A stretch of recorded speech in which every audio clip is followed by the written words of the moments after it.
കൂട്ടുകാരെ ഒരു 8ൻ്റെ പണിയാണ്. സോളാർ വാട്ടർ ഹീറ്ററാണ് ഇത് കേട്ടോ. നമുക്ക് ഫിറ്റിങ്സ് അതായത് 1.4 ഇഞ്ചിൻ്റെ എൻഡ് പ്ലഗ് ഒരു water heater solar water heater പൊട്ടി വെള്ളം പോയിക്കൊണ്ടേയിരിക്കാം. 1.4 ഇഞ്ച് ഫിറ്റിങ്സ് വേണം. CPVC തന്നെയാണ്, കാരണം നല്ല ചൂടുവെള്ളം. അപ്പോൾ ഇതിന് മാർഗ്ഗമായിട്ട് നമുക്ക് 1.4 ഇഞ്ചിൻ്റെ ഒരു MT കിട്ടി, എന്തായാലും ത്രെഡ് 1.4 ഇഞ്ചില്ല. അപ്പോൾ നമുക്കതിലേക്ക് 1.4 ഇഞ്ചിൻ്റെ യാതൊരു ഫിറ്റിങ്സും നമുക്ക് കിട്ടിയില്ല. അപ്പോൾ ചെയ്യാൻ പറ്റിയത് 1 ഇഞ്ചിൻ്റെ ഒരു കപ്ലിംഗ് എടുത്ത് ഇതിനകത്തോട്ട് കയറ്റുക. അതിനൊരു CPVC പൈപ്പ് ചെറിയൊരു പീസ് ഇടുക. എന്നിട്ട്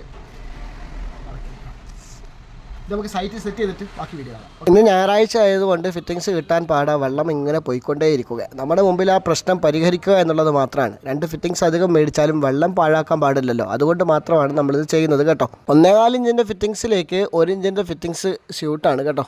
സോളാർ വാട്ടർ ഹീറ്റർ ആയതുകൊണ്ട് PVC ഉപയോഗിക്കാൻ പറ്റത്തില്ല, CPVC തന്നെ വേണം, ഇല്ലെങ്കിൽ ഉരുകിപ്പോവും. അതുകൊണ്ടാണ് CPVC. അതാണ് നമ്മൾ സൈറ്റിലെത്തി കണ്ടോ, ഓടിട്ടൊക്കെയാണ്, അല്പം റിസ്ക്കിയാണ് കയറുന്നത് ഇറങ്ങുന്നതും ഒക്കെ.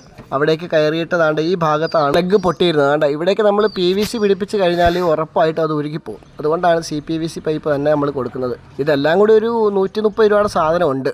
സാധനം കിട്ടിയിട്ട് നാളെ ഫിറ്റ് ചെയ്യാമെന്ന് വെച്ച് കഴിഞ്ഞാൽ അത്രയും വെള്ളം അവിടെ പോകത്തില്ലേ. പഴയ വാട്ടർ ഹീറ്റർ ആയതുകൊണ്ട് വെള്ളമില്ലാതെ കടത്താനും പറ്റത്തില്ല, ട്യൂബ് പൊട്ടാനുള്ള ചാൻസ് ഉണ്ട്. ആ ചാൻസ് എടുക്കാൻ വയ്യാത്തത് കൊണ്ട് നമ്മൾ ആ പ്രശ്നം അവിടെ പരിഹരിച്ചു. കൂട്ടുകാരുടെ അഭിപ്രായത്തിൽ ഇത് ശരിയോ തെറ്റോ?